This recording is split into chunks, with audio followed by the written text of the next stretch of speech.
special edition of X-Play XL, sponsored by the Umbrella Corporation. You, my friend, are Adam Sessler. Yes, and that's Morgan Webb. Yes, we're going to mix it up today. We're coming to you from the G4 Studios in Los Angeles. Now, coming up on today's show, we've got an exclusive world premiere demo of Resident Evil 5. We'll reveal 3 brand new levels and 2 never-before-seen new bosses. Yeah, one of them is a giant bat abdomen. Just watch, you'll see.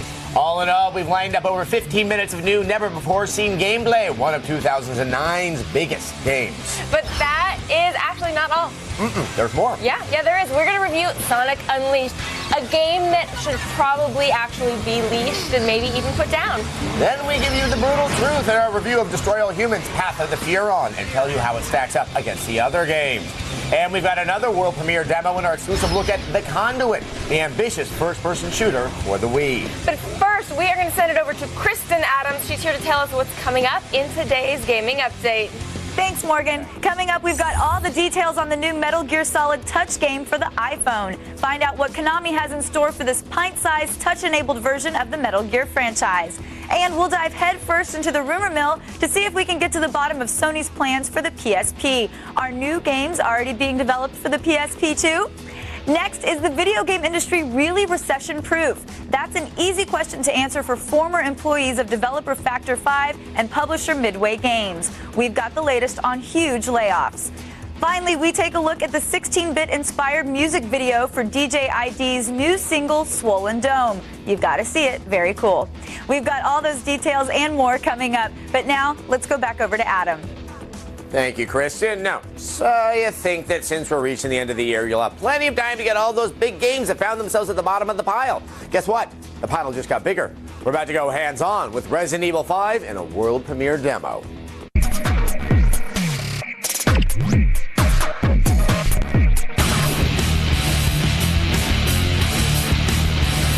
In Resident Evil 5, the infamous Umbrella Corporation is all but extinct. But finding the roots of their deadly T-virus is taking the story all the way to the sun-scorched African desert.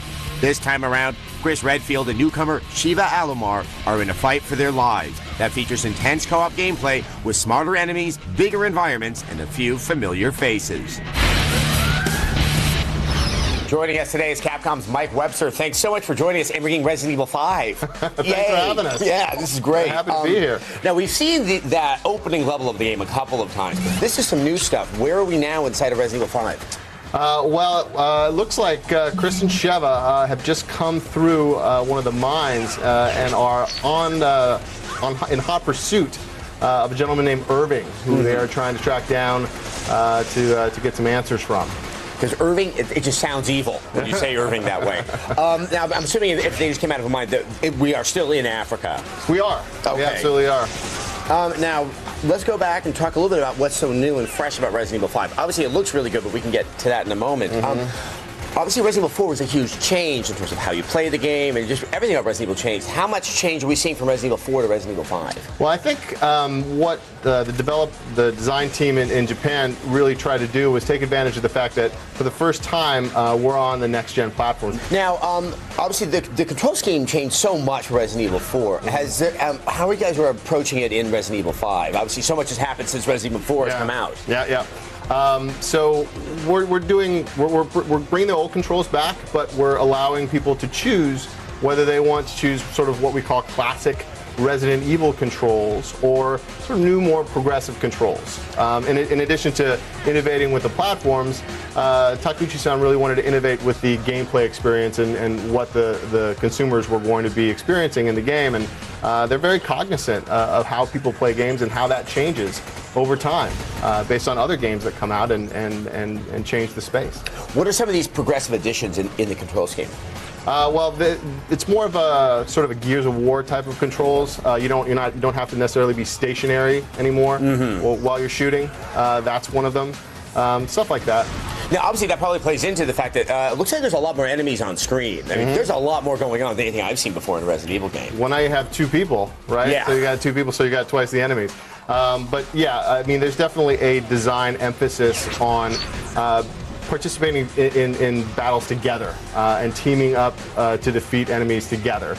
There's a large emphasis placed on the co-op play and having to take down enemies by teaming up and using strategies between the 2 of you as opposed to just taking them down yourself. Now, one of the things that really is noteworthy is that, like I said, I've seen that one level that was at the beginning of the game. Right. While we're still in Africa, this looks entirely different than what I had seen before. What kind of variety can we expect from level to level? Well, you're going to see a lot of variety from level to level. You're going to see everything from, well, you guys have seen the shantytown levels, sort of close quarters. This is more sort of open-ended and obviously looks a little bit different. There are vehicle levels. There are boat, levels where you're on a boat that look very different. So they did a lot of work with the lighting in this game, and they've done a really fantastic job. So every level really feels fresh.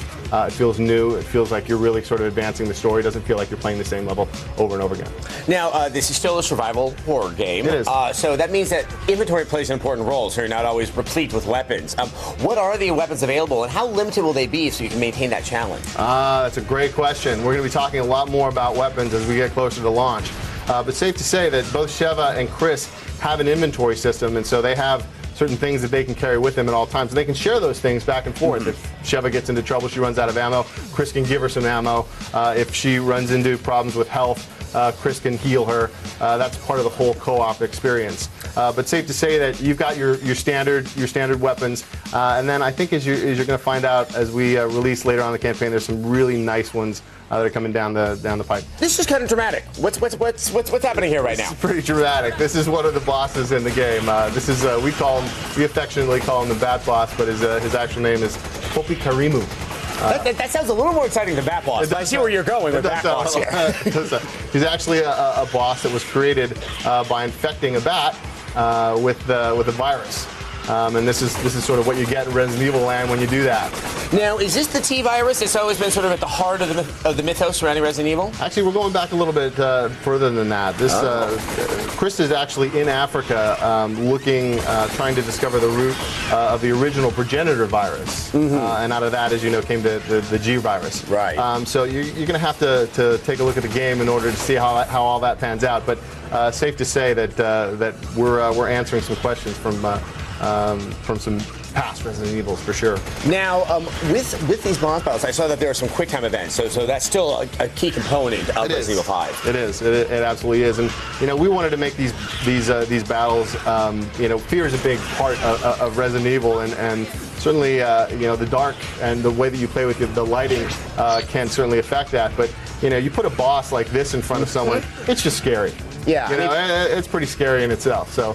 Light, dark, no matter what, this guy's a pretty scary dude.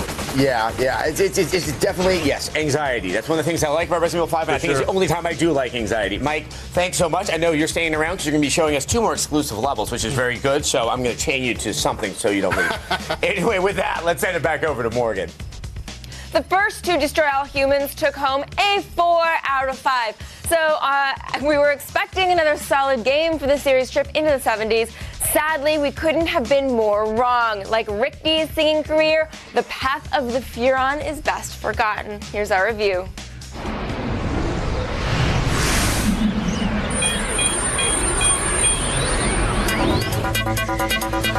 I may be a lowly human with a regular-sized cranium, but I still know a half-baked game when I see it. I'm looking in your direction, Destroy All Humans, Path of the Furon. When a game franchise makes the leap to a next-gen console, you normally expect to see something more next-gen-ishy. What does it take to get a steak around here? But Path of the Furon really missed the boat, or space boat, or whatever. 'Cause I can't ride without my tunes.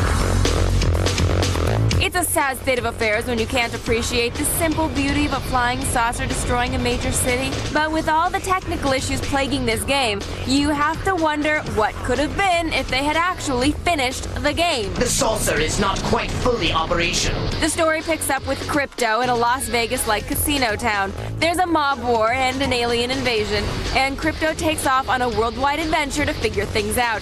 It's actually a pretty in-depth story that will keep you guessing throughout the game. Well, hee-haw! I'm so happy I'm both a picking and a grinning. The RPG-inspired dialogue trees, on the other hand, are awkward and unnecessary, especially since many conversations will end the same way, regardless of your answers. It's all the fun of talking to your mother right on the 360. That has to be the most absurd question I have ever heard. But as the title promises, there is plenty of destruction to be had. Sure, it's mindless, but you get to zap and probe to your heart's content. And it's oddly satisfying to watch those people get sucked into a black hole or gobbled up by a Venus human trap. In addition to the single-player story campaign, the game also features 2-player local multiplayer, as well as 3 modes, each more disappointing than the last. Ion Soccer probably seemed like a good idea at the time, but something more traditional like racking up damage points would have been more fun. In the end, destroying humans only takes you so far. Destroy All Humans Path of the Furon probes 2 humans. Pardon? Out of 5. Now, last week on X-Play, acclaimed artist and all-around nice guy Todd McFarlane stopped by, and he drew a picture specifically for X-Play and charity. Now, we're auctioning off this one-of-a-kind piece and donating all the proceeds to Child's Play, a charity that provides toys and games to hospitalized children around the world. Now, to bid on this original artwork, head over to g4tv.com/spawn and help us raise some funds for this worthy cause. All right, now, let's face it. Most of the stuff you'll receive this Christmas is probably stolen. And if mom and dad get caught, you'll be a ward of the state. Trust me, not so enriching. If you like to keep your parents out of jail, I know just the place for them to do some legitimate Christmas shopping. Hi, welcome to the Home Swag Network E3 edition. All our products today were given away free at E3, and they'll be modeled by our very own Drunk Link. I'm a model. First, we have this adorable little puppy from Nintendogs. He's a pug. His head seems to have suffered from a little elephantiasis. And we also have this fabulous Conker doll. He has a cigar in his mouth to encourage underage smoking. And this doll is also great because it can teach the young ones so many great new vocabulary words, like this inflatable stool. People waited in line hours for this, and you can now have it in your very own home. Perhaps you can lean it up against the wall to give the illusion of seating potential. It also makes a fabulous hat. The nerds lined up for hours for this incredible inflatable Age of Conan sword. Unfortunately, most of them had too much asthma to blow it up afterwards.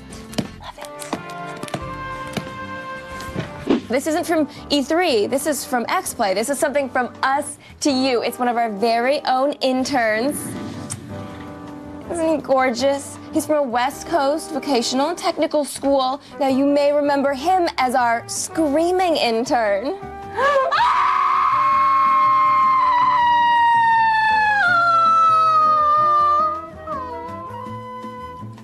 I know. That is all for today. Thank you so much for watching the Home Swag Network.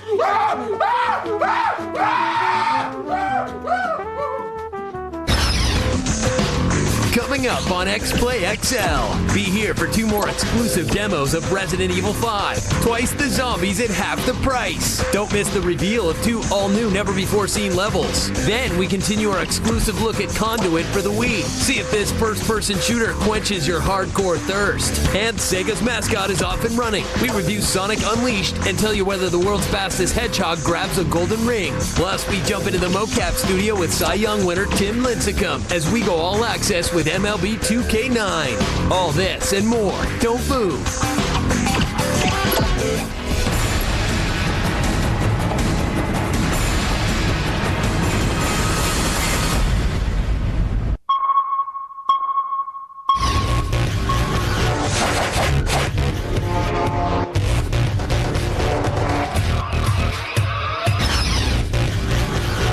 Welcome back to X-Play XL. Since E3, Nintendo fanboys have been crying out, where are the hardcore games? High Voltage Software has heard your cries and hopes the Conduit will fill that need. Here's the second part of our exclusive look at the first-person shooter.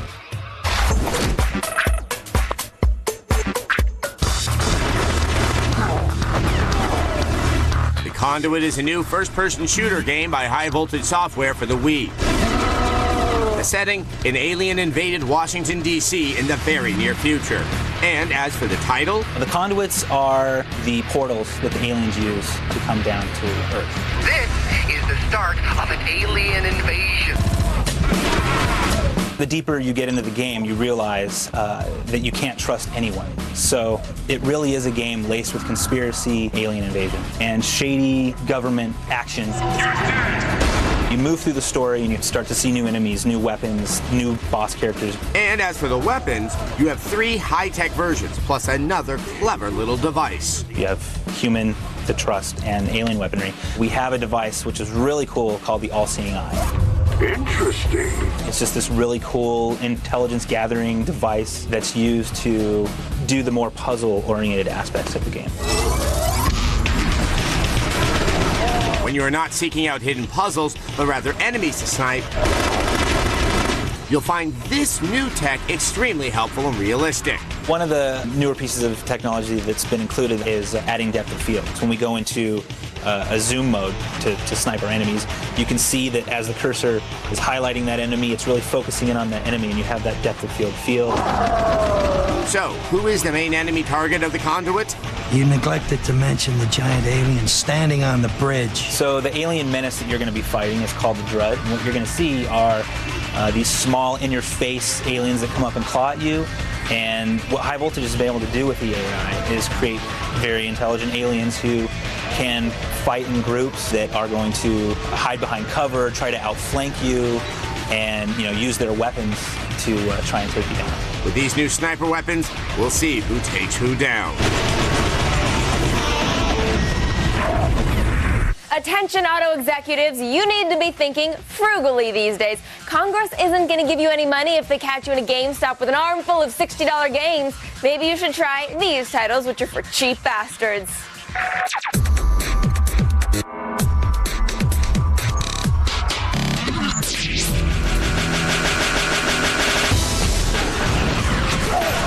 Greetings, fans of excessive thrift. Before Abe Lincoln levies another sexual harassment case based on your excessive pinching, allow us to extend a helping hand. It's games for cheap bastards. Stay sharp. Our first flavorful morsel is delivered for the PS3.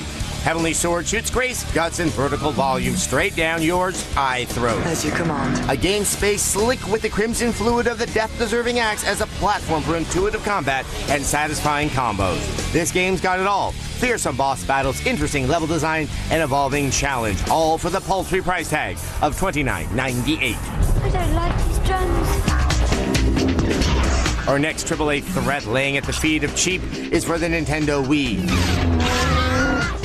LEGO Star Wars The Complete Series. From the exotic vision of Leia in Jabba's harem to the Forest of Endor, you'll go to pieces playing through each memorable scene, all for $19.99.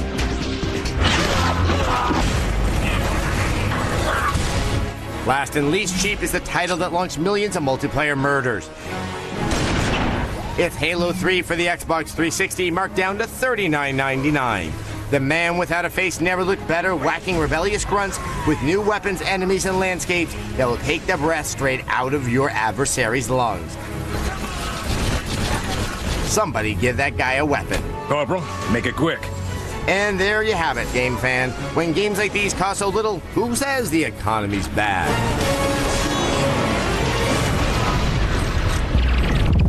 If you want to hear what I really think about games in a room different than this one, check out Sessler's Soapbox. You can watch me get fussy at g4tv.com/soapbox every Wednesday. And this week, I talk about Banjo-Kazooie's appearance on Xbox Live and how it makes me happy and sad. Now, there are plenty of new Xbox 360 owners this holiday season, and I'm sure many of them are wowed by snow globes and Netflix. But to get the most out of the Xbox Live experience, there's a seminar I highly recommend. Hey everybody, I'm Skip from Xbox Live, and I'm here to welcome you to the premier online gaming community. Before we get started, are there any of our silver members here today? Yo, silver. Really? Seriously? Go. No, really, go. Leave now! Leave now! Go, go, go! No, leave that! You go! Get out! Go away! Cheap ass scrub. This is a huge decision. You have to pick a name that is going to represent you on Xbox Live, and it will be seen by the whole world. Question. Can I use my real name? Here's why that's dumb. You should pick something that is representative of your interests. What do you like? Weed? Who doesn't? Okay, our lawyers say that you can't choose I love weed. All right, so be creative. Just kind of think outside the box. Pick something like Smoke Boy 69 or Grassman. You, what do you like? Doing your mom. Okay, guys, remember, we're all here to have fun. Just treat each other the way you would like to be treated yourself. Sorry, I'm late. That's cool. We just got started. What's up? How you doing? So you like to play video games? Oh, yeah. Oh, yeah. Do you want me to tell you a little bit about the I loved it when the went to the went in the and went ding, ding, ding, ding. And it's really yummy. Tastes really good on my I love it. I love it. Chick gamers, man. So uptight. Up high. When X-Play XL returns, we continue our exclusive demo of Resident Evil 5, and we show you a brand new, never-before-seen level. Plus, we review Sonic Unleashed, which I wish would have stayed never before seen. Yeah, but first, impress your peers by correctly answering today's trivia question. What was the most played Xbox 360 game during the first week of December? Was it A, Call of Duty 4, B, Gears of War 2, or C, Halo 3? The answer right after this.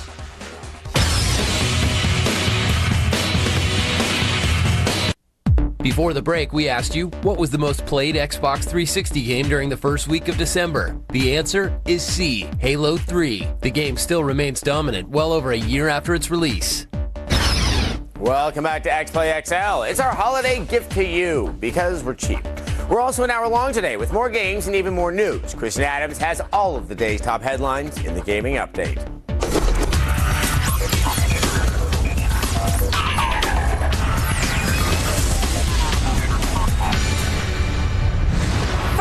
The riddle behind Kojima Productions' mysterious teaser website has finally been revealed. Konami, publisher of the Metal Gear franchise, and developer Kojima Productions have officially announced a new Metal Gear Solid Touch game for the iPhone and the iPod Touch.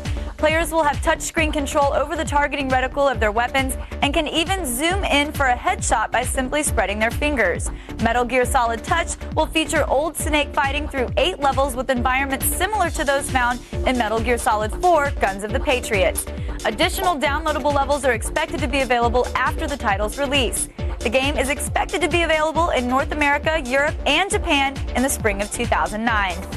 Then be sure to save those holiday gift cards. A new PlayStation Portable might soon be heading our way. A report from website Eurogamer has created new rumors regarding the future of the PSP.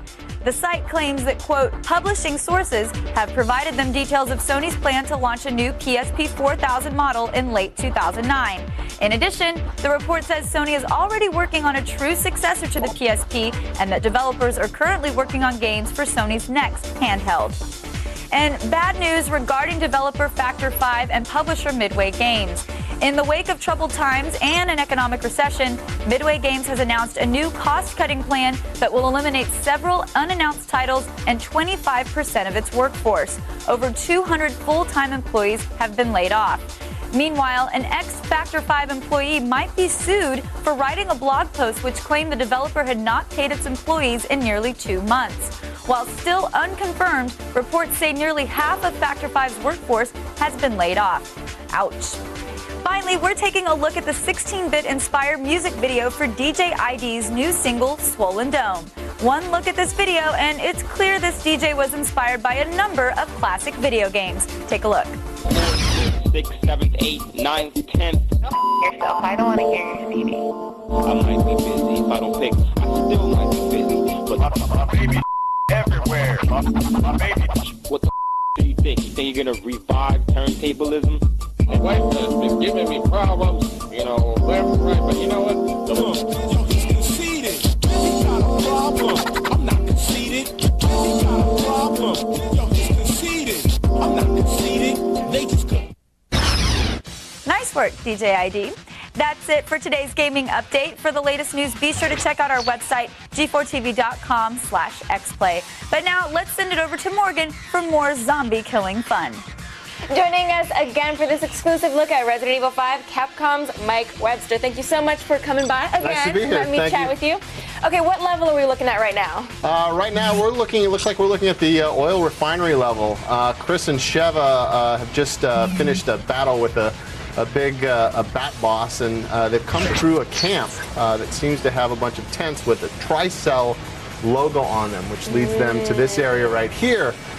So they're trying to figure out how they're going to get through this and move on together. And so how far into the game are we right now? I would say we're about a third of the way in. Okay. I have to say that it looks amazing.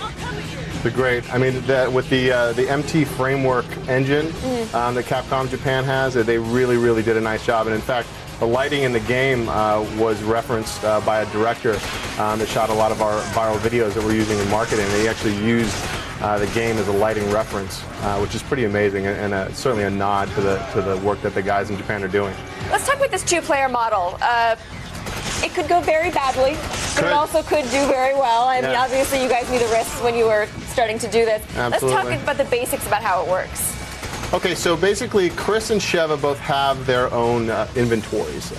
So they have their own bullets, they have their own guns, they have their own sort of inventory that they can keep items. Now, they can share those items between each other, and they need to do that in order to actually work together to get through the game. So in addition to being able to share items back and forth, they'll actually, as Chris is showing right here, they're going to need to work together in order to actually do the things that they need to do in order to advance through the game. Okay, but how do you control the other character? Well, the other character is controlled. If you're playing sort of online co-op, the other character is controlled by another person. Right. What if I don't have any friends? If you don't have any friends, then then the AI takes over, and basically whichever character you choose, the other character is basically controlled by the AI. Okay, and so what kind of enemies are we going to be facing? Well, I saw him shoot a soldier in the head. Yeah. Well, this is great because right now Chris is basically going to be battling one of the mini bosses in the game. He's what we call the Chainsaw Magini. The chainsaw, excuse me? The Chainsaw Magini. Magini, all right. Magini, exactly. So he's a guy that's he's got a little bit of an attitude problem, and he's got a chainsaw, and that's never good. That's never good. But Chris is pretty lethal with that AK-47, and so he's going to make short work of him. No, and so your co-op character here, your AI-controlled co-op character, is also going to be dealing some damage. Absolutely. Okay. The whole idea behind co-op is that you need to work together in order to move through the game. So that means that there are more enemies, and sometimes the enemies are more difficult because you have to actually work together in order to defeat them. That was one of the dials that I think the guys over in Japan turned up a little bit, knowing that they would have two people that would be battling against the enemies. I mean, creating this co-op AI character is a little bit risky. What did you guys want to accomplish by doing that? I think one of the things that Takeuchi-san realized with the aging of franchises and why franchises tend to age is that they don't innovate enough. And so what we wanted to do, what he wanted to do with Resident Evil 5 was really innovate the control system and the characters and really innovate the franchise. And so that's how co-op was really born. That was just breathing life into the franchise. And so how is co-op going to work? Are we going to be able to drop into our friends' games, or are we going to send out invites, or how's that going to work? Yeah, it's all through the PlayStation Network and Xbox Live. Basically, you get on there and you can send out an invitation to your friends and have them join you, and that's how it works. So is this game really focused on boss battles, or is it focused on the combat between boss battles? It's focused on both, really. Yeah. I mean, there are certainly plenty of boss battles to be had. Resident Evil, as a franchise, is certainly famous for that, and we've got plenty of them, and they're larger than life in Resident Evil 5. But it also does focus a little bit on the battles in between the boss battles, as you say. Yeah. All right, thank you so much for joining us. Mike will be back later in the show with much more RE5. Right now, let's head back over to Adam. After the break, we go behind the scenes of MLB 2K9 and talk with Cy Young winner Tim Lincecum about the joys of mocap. Plus, Sonic is back and unleashed in a new game. Watch our disapproving review along with more Resident Evil 5 right after this. Today's gaming update is brought to you by Progressive Insurance. Visit progressive.com.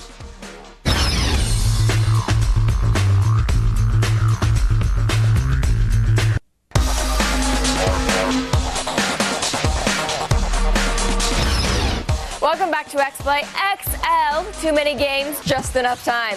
San Francisco Giant Tim Lincecum is a Cy Young winner, not to mention the new face of MLB 2K9. Now, along with endorsing literacy and making sure that kids have maps, one of the official duties of a cover athlete is to undergo extensive mocapping. We were on the set of the new game to see how the magic is captured.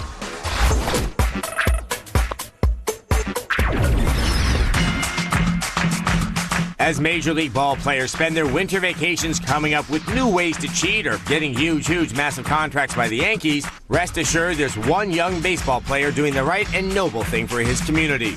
He's Tim Lincecum, the future of baseball, if not America. And he's mocapping for the upcoming title, MLB 2K9. The kid's got talent. Well, today we're motion capturing Tim Lincecum. He's a Cy Young Award winner for the San Francisco Giants. He's our cover athlete. We're going to put these reflective markers on him and motion capture him and put him into the game. The best part, man, I don't think you could just narrow it down to one thing. I mean, just this whole experience has been number one for me. Just getting to come down here and see what the gaming from this point of view is like. You need grim determination to get through a motion capture session. You need guts. You need balls. Lots and lots of balls.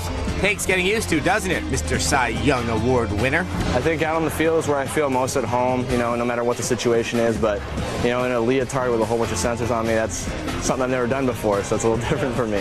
We'll put 60 reflective markers onto his body. We have 56 cameras out here that will track those markers as they move about in space, and then we'll take that data, recreate his skeleton, and put that data into the video game. So when you see Tim's motions in the game, that was actually Tim doing it. And who doesn't want to see Tim doing it? He's got a very signature style to his pitch, and that's what we're always big on here. When players play the game, they actually want to see the moves that the players are famous for. So, how real is it, Tim? Captures everything I do. Even little mannerisms that I have that are just mine on the mound. It's fascinating stuff, and I'm glad they took the time to do it this year. It's awesome to be part of. It certainly is awesome to be a part of. And when MLB 2K9 comes out next year, we'll see just how awesome it all is together. On the heels of BioWare's inventive Sonic RPG, we had hoped that this was a sign of better things to come for Sega's mascot. Unfortunately, that is not the case. Take some fun, classic-style gameplay and then ruin it with bizarre platforming/brawling sequences, and you have Sonic Unleashed. Here's our review.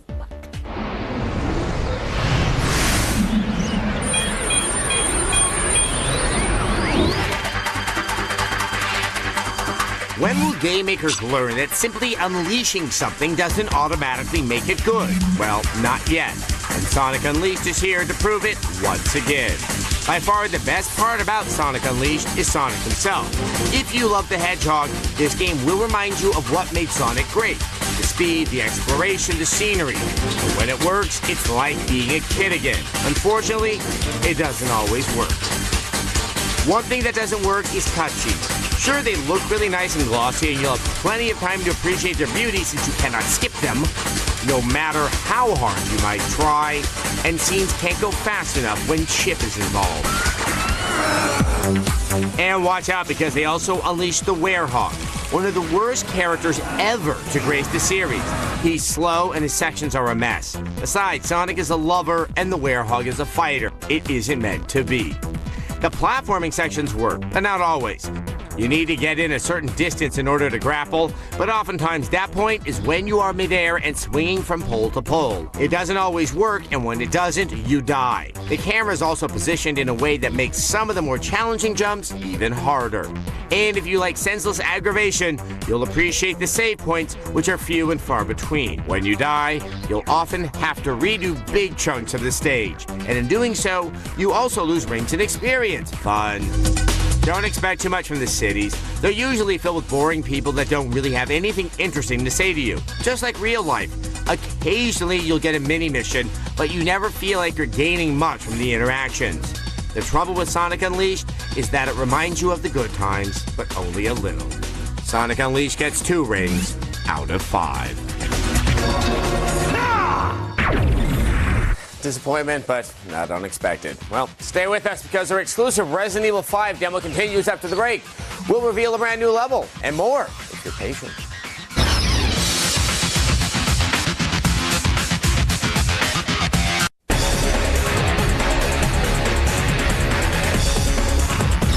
All right, Mike is back for our third and final look at a new exclusive level from Resident Evil 5. Where are they now? I can see there's danger. There's a lot of danger. Chris and Sheva have made their way through the oil refinery, and they've met up with one of their fellow BSAA agents from the Alpha team, and they're trying to.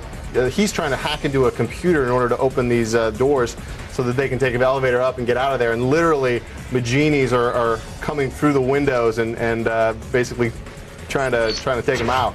Now, everyone seems to have this genie suffix to their name, at least of the humanoid creatures. Why? The genie suffix? Yes. What does the genie mean? Well, Magini is a Swahili word, and it's just a name that we give basically the enemies in the game. Now, since they have now found another member of the team, is he also support AI in terms of he can also provide some fire in the game? Or some? It's limited, but he does. Yes, he does, yeah. So, I would only assume that means there's even more enemies that they're going to be dealing with in a situation like this. Well, as you can see from what's going on right now, Chris has found himself in sort of a precarious situation, and enemies are coming from all 4 sides. And I think these guys really like the BSA agent to hack that computer pretty quickly. Now, obviously, we're seeing some familiar elements from Resident Evil 4, such as, if you shoot the wrong guy in the head, instead of, dropping him like you expect, you get something even worse. Right. How much of those elements from Resident Evil 4 can we expect to find in Resident Evil 5? Well, there are a lot of those elements. I mean, Resident Evil 4 was a really great game, Game of the Year in 2005. So they took a lot of what was great about that. Takeuchi-san did a lot to take the good from that game, but then as I was telling Morgan, he really wanted to innovate. Really want to innovate with this one, and he feels that's the key to franchises sort of living on and maintaining their success. So that's sort of the approach that they took.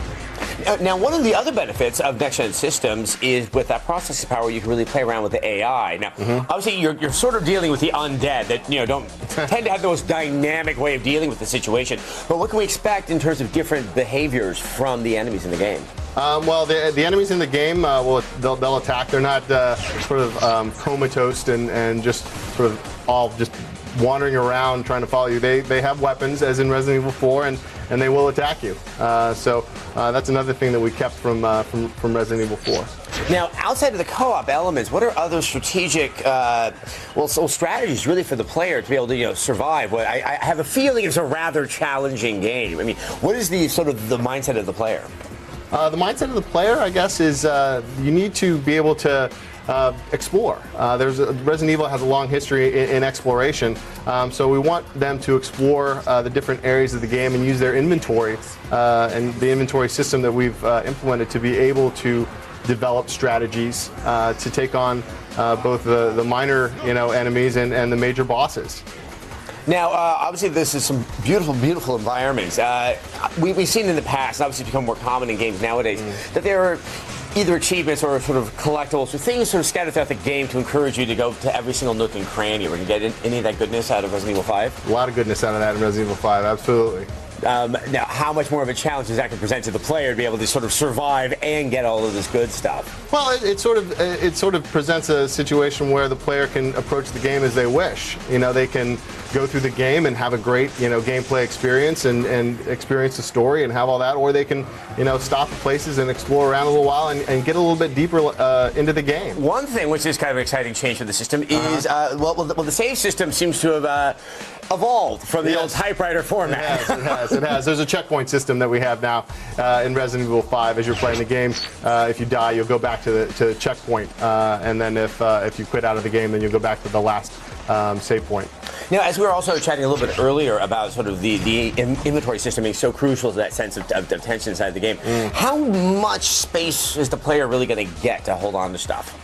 They're going to get a limited amount of space. I mean, it's not an unlimited amount of space. You have to be very strategic about, sort of what stuff you want to carry with you. But at the end of each mission, you're able to go back and use the money that you've collected throughout the game to buy new stuff or trade stuff with your partner, or sort of inventory up, if you will, so that you can take on the next challenge. All right. Well, those are challenges I cannot wait to take on myself. Mike, thanks so much for bringing by the game. And when is it coming out? March 13th, 2009. Yes. Yay. We'll both be there. This was an absolute privilege. I cannot thank you enough for coming on the show. Coming. All right, everyone. Here's what we got coming up tomorrow. Tomorrow on X-Play XL, we have a shocking new demo. Tune in to see X-Play's exclusive hands-on with Sucker Punch's PS3 powerhouse, Infamous. Hero or villain, it's up to you to decide in this wide-open world. Then Kristen Adams will be in studio with an unfair cheat for dealing with the undead. Don't miss these Left 4 Dead shortcuts that could save your life during the zombie apocalypse. And we'll go all access with Halo Wars and destroy the Covenant in real time. It's the all-new Halo game, and we've got the very latest details. Plus, we have even more games for cheap bastards. Find out how to save some green and keep your checkbook in the black this holiday season. All this and much more. Be here. We got to see so much Resident Evil 5 today. I know, that was a lot of fun. It was a lot of fun. We got to see a lot of stuff we haven't seen before, which is always a lot of fun. Yes. The co-op system's a big risk, but I think they're going to do a good job with it. I really, especially with the online co-op, when you have another human person, controlling that. Right. I think there's a lot of fun to be had there. I'm just glad that it looks different from level to level, because we've seen that first initial level. Right. And I really thought, oh gosh, I think the whole game's going to look like this. I'm wrong. Yay! We can see a lot of variety. A lot of guys with chainsaws, which and of course is great. Save system. Yes. Yay. Up next, it's Attack of the Show. Thanks for watching X-Play.